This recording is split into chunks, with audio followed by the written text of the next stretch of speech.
Anyways, all right. So a couple quick things before I want to do an experiment tonight. I don't know if it'll work at all, but it's Oscar night. I did this. I went in. Did I tell you guys I did this. I went in and did the D&D book on tape thing. I did it. Yeah. I went into a little booth and I read a story from the point of view of Diz Do'Urden, a famous dark elf from the underworld who walks the surface world. And who doesn't want to be like other drow, and is like, seems like kind of a Vulcan character, and he has little adventures, and I'm him reading the story. And then part of the story, he runs into a goblin, and the engineer told me, he's like, you just go in, and the engineer goes, look, if you run into a word, you don't know how to say it, I'll pull up a thing, there's like a recording of a guy, so you go like, I went through the halls of all right, fuck it. And then you're just hearing in your headphones, Mithralerdor. I went through the halls of Mithralerdor and I did the thing.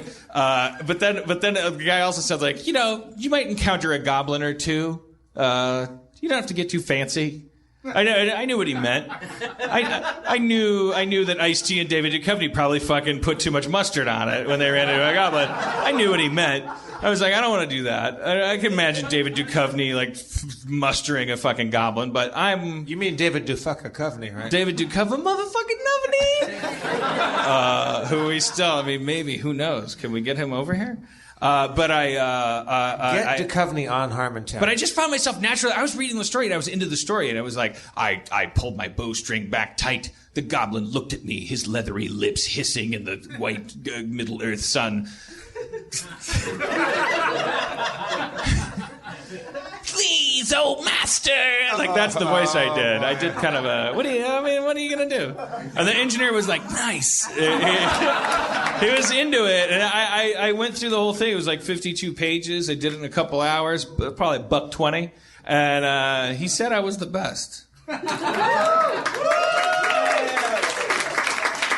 He said because I understood the story. So I just picture Ice-T being like, all right, so go across the river, my spirit animal followed me. What? I don't know, fucking... This shit doesn't track. But I was like into it because where's the story structure? Where's the meeting with the Feld Ogre, and then I would go back, and he was like, no, it's fine. I said, no, but the Feld Ogre is a different ogre. I should have stressed Feld.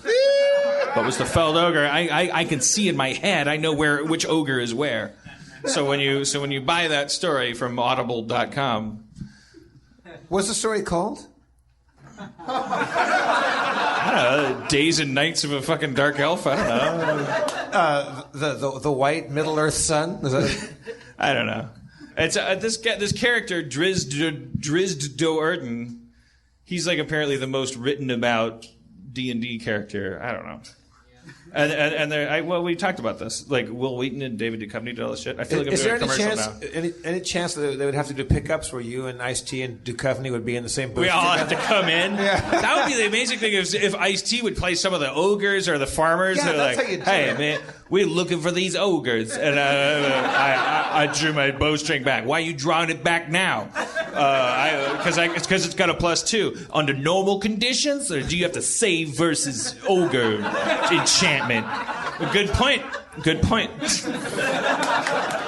In my largest fantasies, Spencer is the dungeon master, and you, Duchovny, and Ice-T are on a campaign together. That would be, yeah. I mean, that would be a fucking doozy. Yeah. Because Ice-T would be like, I drop my bowstring back, and Spencer, well, you don't have a bow. Well, what the? Oh, fuck this. Yeah. There you go. Well, like Spencer would just dispense. He'd like start rifling through my shit, like and I'd catch him, and he'd go, it's not business, it's personal, or whatever he'd say.